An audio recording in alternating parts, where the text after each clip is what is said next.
کی شادی مجھ سے کرے گا؟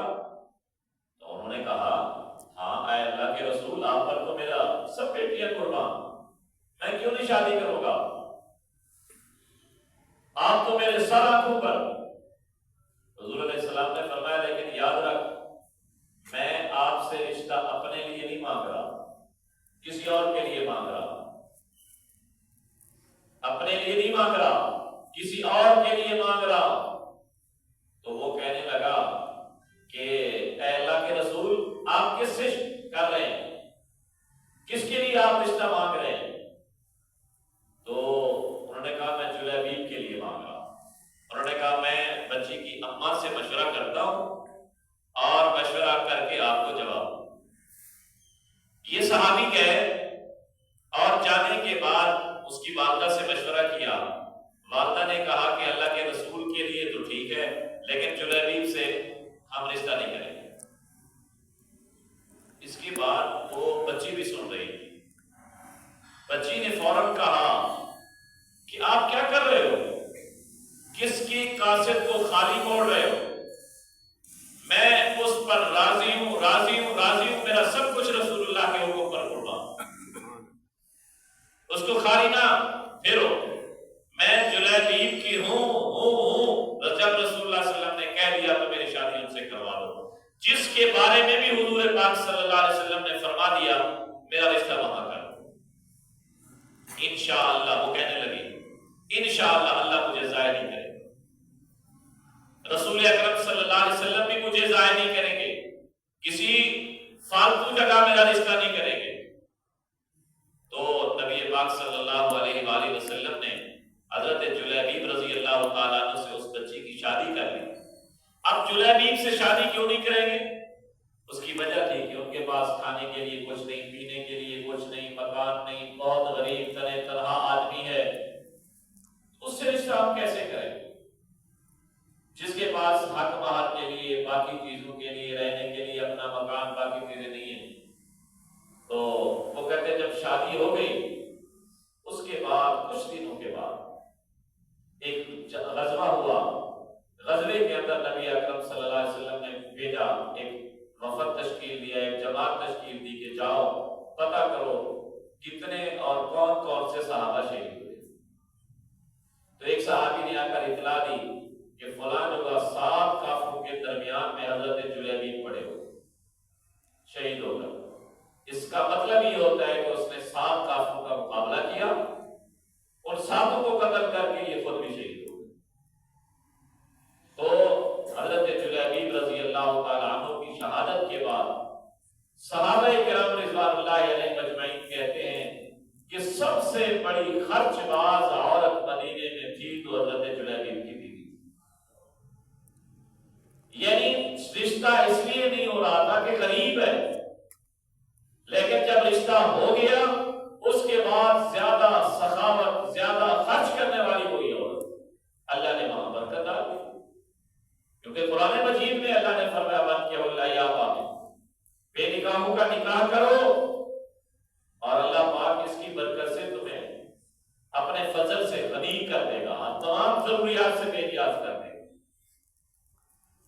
حضرت ابو عبد الرحمن سلمی رضی اللہ تعالیٰ عنہ کہتے ہیں کہ حضرت سلمان فارسی رضی اللہ تعالیٰ عنہ نے ایک مرتبہ حضرت ابو دردہ رضی اللہ تعالیٰ عنہ سے ملے۔ ابو دردہ رضی اللہ تعالیٰ عنہ نے کہا سلمان میرا رشتہ فلاں جگہ کرا دے، میرا رشتہ فلاں جگہ کرا دے۔ انہوں نے کہا ٹھیک ہے۔ وہ چلے گئے۔ وہاں جانے کے بعد ان کے معاملات طے ہوئے، انہوں نے بڑے فضائل بتائے، لیکن سب کے بعد انہوں نے کہا کہ ہم ان کے ساتھ نکاح نہیں کر سکتے، اگر آپ اپنا نکاح ہماری بیٹی سے کرنا چاہیں تو جائیں گواہ لائیں اور نکاح کر۔ یعنی اتنی تھوڑی مختصر سے مدت میں نکاح ہو گیا۔ بعد میں جب ملے وہ کہنے لگے کہ جی میں رشتہ تو آپ کا مانگنے گیا تھا، لیکن انہوں نے آپ کا انکار کر دیا اور مجھے اجازت دے دی۔ تو وہ کہنے لگے کہ آپ کو شرمندہ ہونے کی ضرورت نہیں ہے، میں شرمندہ ہو رہا ہوں کہ نصیب آپ کا تھا، اللہ نے آپ کے لیے لکھ دی تھی، کوشش میں کر رہا چاہیے کہ ہم صحابہ کرام رضوان اللہ علیہم اجمعین، حضرت علی رضی اللہ تعالیٰ عنہ کی بیٹی تھی حضرت سیدہ ام کلثوم، سیدہ ام کلثوم، سیدنا عمر بن خطاب رضی اللہ تعالیٰ عنہ آئے، کہنے لگے کہ میری خواہش ہے کہ میں آل رسول سے جڑ جاؤں اپنے رشتے کے لحاظ سے، میں آپ کی بیٹی ام کلثوم سے نکاح کرنا چاہتا ہوں۔ تو حضرت علی رضی اللہ تعالیٰ عنہ نے کہا کہ میری خواہش تو تھی کہ میں ساری بیٹیاں اپنے بھائی حضرت جعفر تیار کی اولاد میں، لیکن اگر آپ نے مانگ لیا ہے اور آپ کا اصرار ہے اور آپ اس نسبت کو چاہتے ہیں تو میں رشتہ آپ کے ساتھ کر دیتا ہوں۔ تو حضرت عمر رضی اللہ تعالیٰ عنہ کے ساتھ سیدہ ام کلثوم کا اسی وقت رشتہ ہوا، 30,000 اوقیہ چاندی حق مہر طے ہوئی۔ یہ تھی ان کی شادیاں۔ حضرت قاضی شریح رحمۃ اللہ علیہ ایک بہت بڑے تابعی تھے، حضرت قاضی شریح رحمۃ اللہ علیہ، حضرت امیر المومنین حضرت علی رضی اللہ تعالیٰ عنہ کے دور میں ان کا عہدہ قضا تھا، چیف جسٹس تھے۔ جب ان کی شادی ہوئی تو یہ کہتے ہیں کہ میرے گھر کے اندر میری بیوی کو ان کے میرے سسرال والے پہنچا کر گئے، یعنی اتنا بڑا آدمی اتنے بڑے عہدے پر منصب پر قائم ہو کر بھی اپنی برات کا باقی لوازمات کا کوئی سسٹم نہیں کر رہا۔ ہمارے دور میں ایک بزرگ گزرے ہیں حضرت مولانا احمد علی لاہوری رحمۃ اللہ، حضرت مولانا احمد علی لاہوری رحمۃ اللہ علیہ کی 2 بیٹیاں تھیں۔ اپنی بیٹی کی شادی کا انہوں نے واقعہ خود لکھا ہے۔ وہ کہتے ہیں کہ جب میری بیٹی جوان ہوئی تو میں دورہ تفسیر پڑھا رہا تھا۔ دورہ تفسیر کے اندر ایک نوجوان طالب علم پڑھ رہا تھا میرے پاس۔ ایک دن میں نے اس کو بٹھایا اور بٹھانے کے بعد میں نے اس سے کہا کہ مولوی صاحب کیا آپ شادی کریں گے؟ کیا آپ شادی کریں گے؟ انہوں نے کہا میں تو پردیسی آدمی ہوں، طالب علم ہوں، مجھے کون دے گا یہاں رشتہ؟ تو حضرت مولانا احمد علی لاہوری رحمۃ اللہ علیہ نے فرمایا میری لڑکی ہے، اگر آپ راضی ہوں میں نکاح کر دیتا ہوں۔ شیخ التفسیر، لاکھوں ہزاروں علماء کا استاد، وفات کے بعد 6 مہینے جس کی قبر سے خوشبو آئے، سنت کی اتباع میں کہ حضور صلی اللہ علیہ وسلم کے دور میں، صحابہ کرام کے دور میں بھی بچی والے رشتے خود آ کر دیا کرتے تھے، خطبہ دیا کرتے تھے، اور مرد کی طرف سے بھی اس طرح ہوتا تھا۔ تو حضرت لاہوری رحمۃ اللہ علیہ نے فرمایا ٹھیک ہے، اگر منظور ہے تو بتا دو، منظور نہیں ہے تو اس بات کی تشریح مت کرنا۔ انہوں نے کہا جی کوئی میرے لیے اور کیا خوش قسمتی ہے؟ وہ کہتے ہیں دوسرے یا تیسرے دن جلسہ تھا اس ختم تفسیر کا۔ جب ختم تفسیر کا جلسہ تھا تو جلسے کے اندر میں نے اپنی بچی کا نکاح پڑھا دیا اور اس کے ساتھ رخصت بھی اس کو کر دی۔ اور جب دوسری بچی کا نکاح میں نے پڑھا دیا، نکاح پڑھانے کے بعد میں ایک اور جگہ نکاح پڑھ گیا، اور جگہ نکاح پڑھانے کے لیے گیا۔ نکاح پڑھانے کے بعد جب اس کی رخصتی کا وقت آیا تو وہ میرا بننے والا داماد بھی وہیں بیٹھا تھا۔ وہ جب اٹھنے لگا تو میں نے کہا کہ نہیں اٹھنا، میں تیری شادی کا بھی انتظام کرتا ہوں۔ اس کو گئے اپنے گھر اور اپنی بیٹی کو بھی ان کے ساتھ رخصت کر دی۔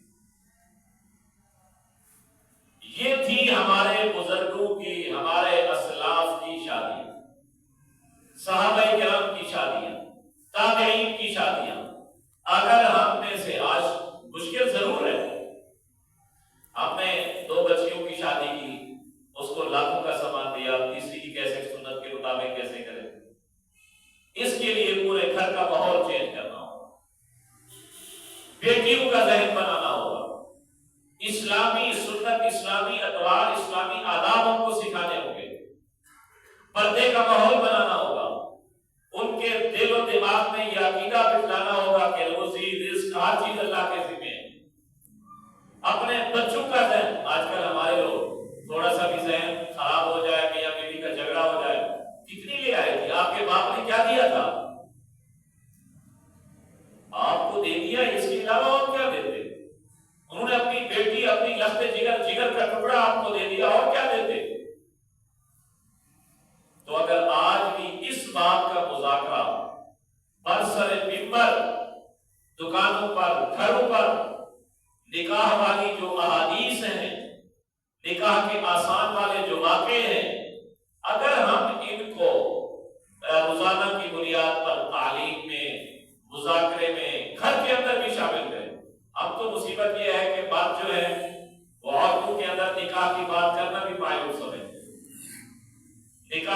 بات کرنا بھی معیوب سمجھتے ہیں، حالانکہ ایسا نہیں ہے۔ جس طرح مرد دین کے محتاج ہیں، عورتیں بھی دین کی محتاج ہیں۔ 25 سال کی بچی ہو گئی، 30 سال کی بچی ہو گئی، شادی نہیں ہو رہی۔ حضور علیہ السلام نے فرمایا یاد رکھو اگر ان دنوں میں بچے سے یا بچی سے کوئی گناہ ہو گیا تو والدین بھی اس میں برابر کے شریک۔ صرف ضروری حق مہر ہے، حق مہر کی فرصت ہے، طاقت ہے، نکاح کر دو، باقی رزق کا روزی کا اللہ پاک نے فرمایا دیا ہے۔ تو اس لیے ہمیں بھی چاہیے نکاح کے اندر ایجاب اور قبول، حق مہر کا ہونا اور 2 گواہوں کا ہونا، یہ 3 چیزیں لازمی ہیں۔ ایجاب و قبول بھی ہمارے ہاں ایک بہت بڑے مسئلہ ہے کہ ہم والدین اپنی خوشی کو تو دیکھتے ہیں لیکن بچے اور بچیوں کی خوشی کو نہیں دیکھتے۔ بچوں کی خوشیوں کا بھی لحاظ کریں، بچیوں کی خوشی کا بھی لحاظ کریں کہ انہوں نے پوری زندگی گزارنی ہے۔ اگر ہم نے زبردستی شادی کر دی، اس سے ہاں کرا دی، مہینہ چلیں گے، 2 مہینے چلیں گے، وہ دوسری شادی، تیسری شادی پر مجبور ہوگا، دوسری شادی پر مجبور ہوگا، پھر ان کا اختلاف ہوگا، خاندان ٹوٹیں گے۔ اس کے اندر بھی ایک قسم کی غفلت اور سستی۔ دوسری شادی عمومی طور پر تو کہتے ہیں ہمارے ہاں رواج نہیں ہے دوسری شادی کا، جی ہمارے جو سسرال والے ہیں وہ گلے پڑ جاتے ہیں، وہ تنگ کرتے ہیں، وہ کہتے ہیں شرط لکھواتے ہیں۔ یہ کیوں لکھواتے ہیں شرط؟ اس کے اندر بھی ہم مردوں کا قصور ہے۔ وہ قصور یہ ہے کہ ہم انصاف نہیں کرتے دوسری شادی کے بعد، تیسری شادی کے بعد، چوتھی شادی کے بعد۔ جن گھروں میں 2 3 شادیاں ہیں اور انصاف ہے وہاں خوشے سارے۔ جب آپ نے دوسری شادی کی، پہلی بیوی کو منہ تک نہیں لگاتے، اس کو وقت تک نہیں دیتے، خرچہ تک نہیں دیتے، اس کو گھر سے نکال دیا ہے آپ نے، تو صاف ظاہر ہے اس کے خاندان والے آپ کے ساتھ کیسا سلوک کریں گے؟ وہ دوسری شادی کو معیوبی سمجھیں گے۔ اللہ پاک نے بھی قرآن میں فرمایا کہ اگر دوسری شادی کا پروگرام ہے تو پہلی سے انصاف کرو، انصاف اگر نہیں کر سکتے تو پھر ایک ہی کافی ہے۔ دوسری اور تیسری شادی والے انصاف کریں، ان انصافوں کی بدولت فائدہ کیا ہوگا کہ ہماری جو بیوائیں بیٹھی ہوئی، ہماری جو متعلقہ بچیاں اور بیٹیاں بیٹھی ہوئی ہیں، ان کی شادیاں آسان ہو جائیں گی، اور اس کے بعد دوسری تیسری شادی کا عام رواج ہو جائے گا، مرد بھی زنا سے بچ جائیں گے۔ اور تیسرا یہ ہے کہ شادیوں پر خرچہ کم از کم۔ نبی علیہ السلام نے فرمایا کہ سب سے بڑا برکت والا نکاح، ان اعظم النکاح برکۃ ایسرہ وأولہ، برکت والا نکاح وہ ہے جس میں خرچہ اور محنت اور مشقت کا۔ ولیمہ بھی اپنی مرضی کا کرو، ضروری نہیں ہے 100 200 400 بندہ لے آؤ، 10 15 جو آپ کے خصوصی ہے، جو اس کے اندر اگر آپ کو زیادہ کی طاقت ہے زیادہ بندے بلا لو، نہیں ہے طاقت تو 10 15 بندوں کو ولیمہ کھلا لو۔ شریعت نے نکاح کے اندر آسانی کو ہی ترجیح دی ہے، آسانی کے اندر بھی برکت پیدا کی ہے۔ تو اس لیے ہمیں چاہیے کہ ہم احادیث کی کتابوں سے یا ایسی کتاب خرید لیں جن کتابوں کے اندر نکاح کے فوائد ہوں، نکاح کے فضائل ہوں، نکاح کی برکات ہوں، انصاف کرنے کی ہوں، اور باقی جتنے بھی آسانی والے واقعات اس کے اندر درج ہوں۔ ہم اپنے گھروں کے اندر بھی ماحول پیدا کرنے کے لیے اس کو سنائیں، بچوں کو بھی سنائیں، تاکہ جب ایک تیار ہوگا، شروع میں تھوڑے سے مسائل پیدا ہوں گے، پھر انشاءاللہ العزیز راستے آسان ہو جائیں گے۔ اللہ